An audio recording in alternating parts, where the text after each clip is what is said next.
Ал енді келесі сұраққа жауап берейік. Бұл негізінен екінші сұрақ болатын, бірақ мен бұл сұрақты әдейі кейінге қалдырдым, себебі бұл сұрақтың маңызы өте жоғары. Шығарманың негізгі идеясы не? Автор қандай мәселе мен сұрақтарды көтереді?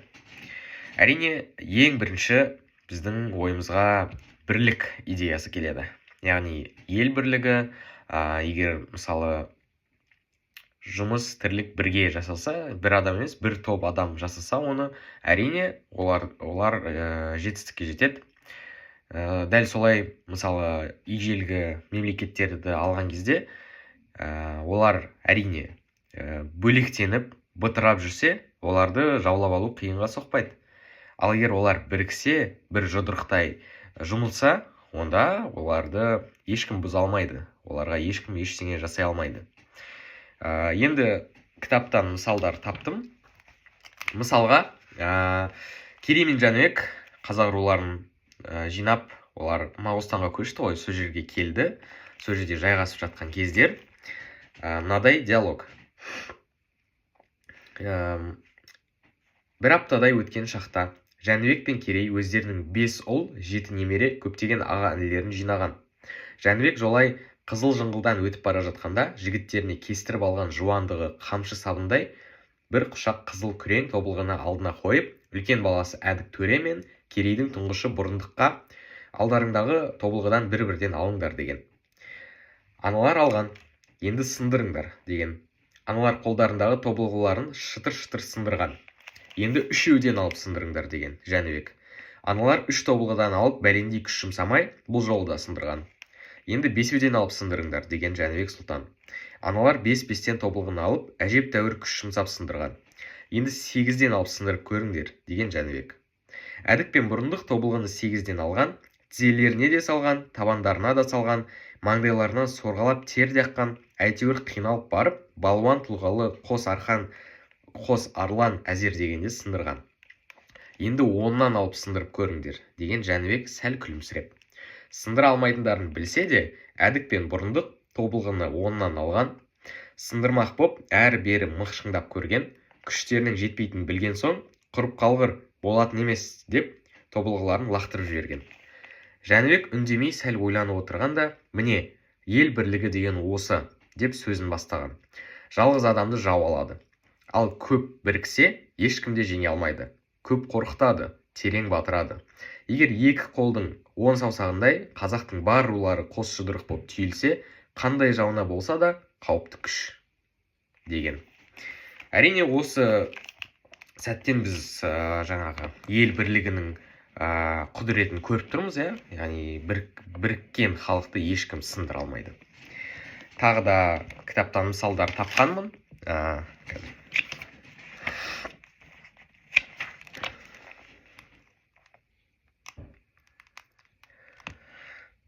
Яғни міне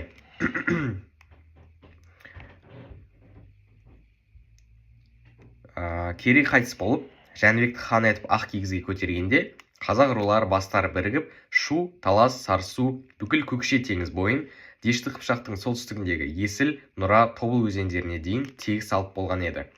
Осы жердің оңтүстігін қыстауы, солтүстігін жайлау етті. Елдің елдігін, ердің ерлігін көрсететін заман енді туды.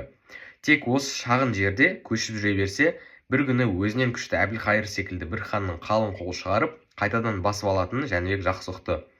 Өзің күшті болсаң, өзгемен көшің қатарлассың. Ал күшті болу үшін енді қазақ бір жолата руға бөлініп бытырап жүруді тыйып, айбынды мемлекетке айналуы керек. Ұшы қиыры жоқ далада малының әуенмен әр руы өз алдына көшіп, тарап жүрген қазақтың Иран, Үндістан тіпті қала берді тұрғын ел Мәуереннахрдай таста берік мемлекет болуының қиын екенін Жәнібек бұрыннан да жақсы түсінетін. Осы жерден де тура сол мәселені көріп тұрмыз. Тағы да кітапта қозғалған мәселе, ол дегеніміз жыраулардың, даналардың қосқан үлесі деп айтсақ болады. Яғни мемлекетті толық мемлекет болуға қосқан үлесі. Мысалға, Қодан Тайшы, сонымен қатар Қазтуған жырау, Асан Қайғы. Бұлар жайлы да бір сәт бар. Яғни Жәнібек осы кісілерді шақырады. Арсың ба, Асан ата, барсың ба жақыным?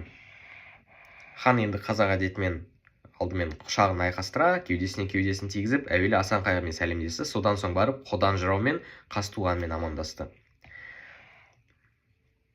Жол болсын қария, деді Жәнібек Асан қайғыдан жөн сұрап. Алыстан келесіз бе? Ақсираққа жақын, Ақсақалға алыс жерден келемін, жарқыным. Бабам Майқы би көш салған Алатаудың қойнауындағы гүл бақшасы жайнаған, бұлбұл құсы сайраған алмалықтан шыққан бетім бар.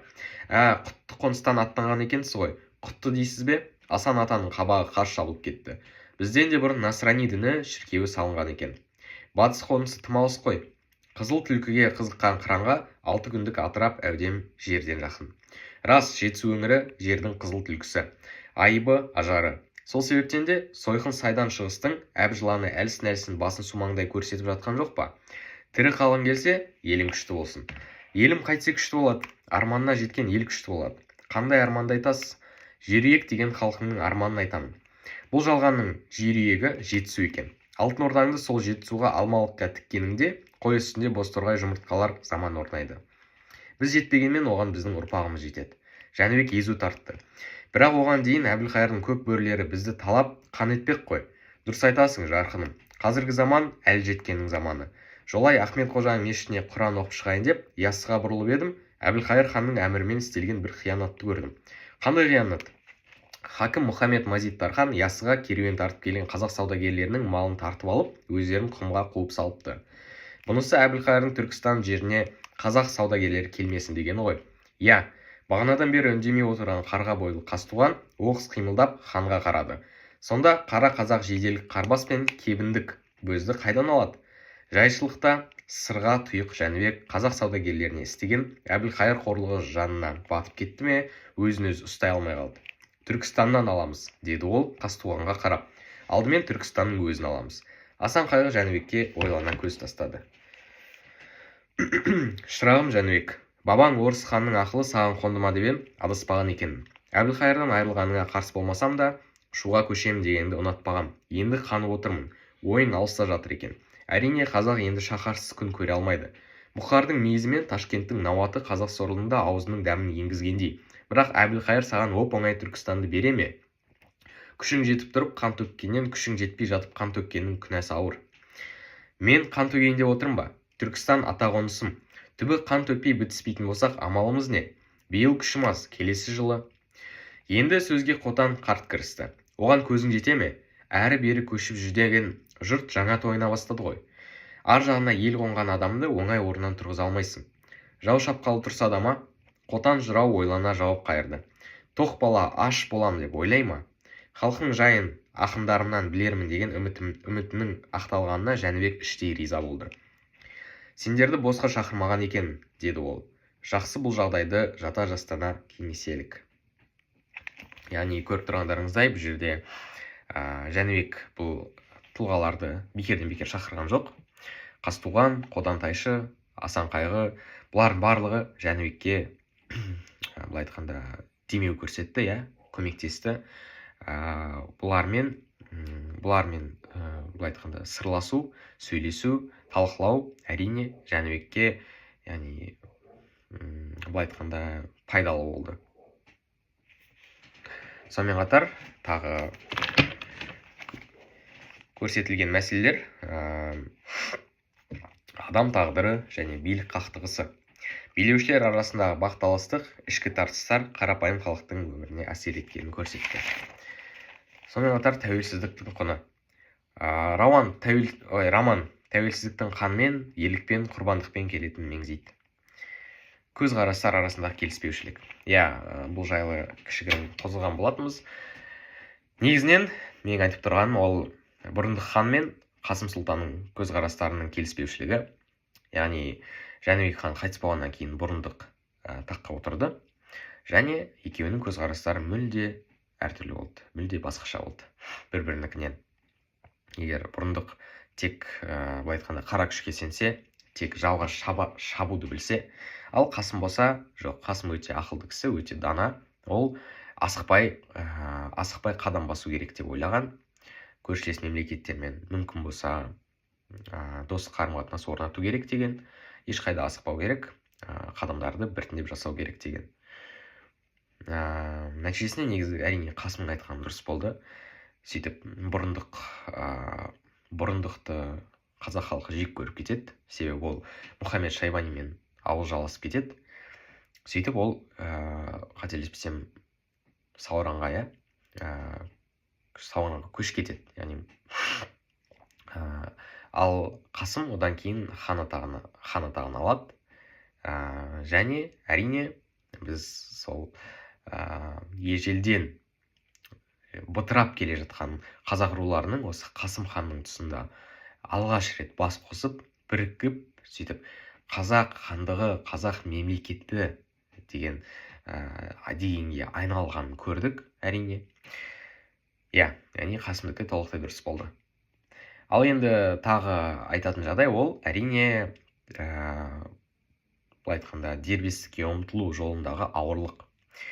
Көріп тұрғандарымыздай Қасым дегеніміз қазақ хандығының 4-ші ханы болды, яғни Керей де, Жәнібек те, Керейдің ұлы Бұрындық та толықтай қазақ хандығын мемлекет ете алмады. Әрине олар күресті, бірақ өте ауыр болды бұл жағдай. Тек 4-ші ханның кезегі келген кезде ғана қазақ руларының бастары бірікті, олар көптеген нәрсені бастан кешірді. Сөйтіп, бірге болған дұрыс, қайтадан ел бірлігі дегенге келіп тұр. Бір жұдырықтай жұмылған дұрыс, бірге болу керек. Сол кезде ғана мемлекет бола аламыз деп қазақ рулары шешеді. Яғни ол қазақ руларының өздерінің шешімі болып тұрды, есептеледі. Сөйтіп, бұл кітап, осы роман Алмас Қылыш қазақ хандығының алғаш рет тұтас мемлекет болуымен аяқталады. Яғни басты идея әрине ол ел бірлігі, әрдайым бірге жүру керек. Жаңағы Керей мен Жәнібектің балаларына берген бір өсиеті, өнегесінен де көре аламыз. Өте оңай, яғни өте жеңіл күнделікті көріп жүрген таяқты алған, жеңіл мысал ретінде жеткізген ғой. Бір таяқты алады, ол бір таяқты әрине кез келген адам сындырады, ал таяқтардың сандары көбейген сайын адамға сындыру қиын болады. Яғни бұл жердегі түйін, ол әрине егер біріксек, ешкім бізді сындыра алмайды деген. Яғни 10 таяқты ешкім бүйтіп сындыра алмайды әрине. Басты идея бізде осы. Автордың көрсеткісі келгені, автордың бізге жеткізгісі келгені осы мәселелер. Келесі сұрақ. Осы шығарманы оқып шыққаннан соң, сіз өзіңіз үшін танымдық тұрғыдан қандай жаңалық аштыңыз? Бұл шығарманы оқи отырып, мен қазақ хандығының құрылуының артында қаншалықты күрделі саяси жағдайлар, рулар арасындағы қайшылықтар және билік таласы жатқанын түсіндім, билікке талас. Сонымен қатар, қазақ халқының бірлігінің, елдіктің, жерді сақтаудың қаншалықты маңызды құндылық екенін ұқтым. Бұрын тек Жәнібек пен Керейдің бөлініп шыққаны ғана белгілі болатын, ал осы Алмас Қылыш арқылы сол кезеңдегі халықтың көшіп қонуы, Әбілқайыр ханның үстемдігі, жекпе-жектің дәстүрі, батырлардың рөлі туралы тереңірек мағлұмат алдым. Халықтың ауыр көштері, жыраулардың даналығы, ел үшін жанын берген батырлардың ерлігі, осының барлығы мен үшін рухани тұрғыдан жаңалық болды. Мен қазақ хандығының құрылуы тек саяси оқиға емес, халықтың жан айқайы, еркіндікке ұмтылысы екенін сезіндім.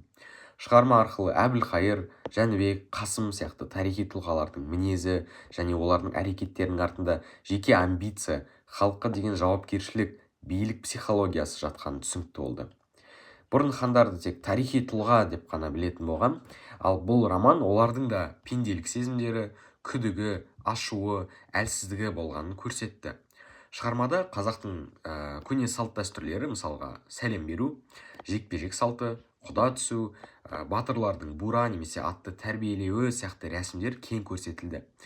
Бұрын олардың көбін тек жалпы түрде білетін жалпылама, ал бұл роман арқылы әр дәстүрдің өмірде қалай орындалғанын, қай кезде қолданылғанын, қандай мәні бар екенін нақты көрдім. Мен үшін үлкен танымдық жаңалық осы дәстүрлердің барлығы қоғамдағы тәртіп пен өзара сыйластықты қалыптастырған жүйе болғаны.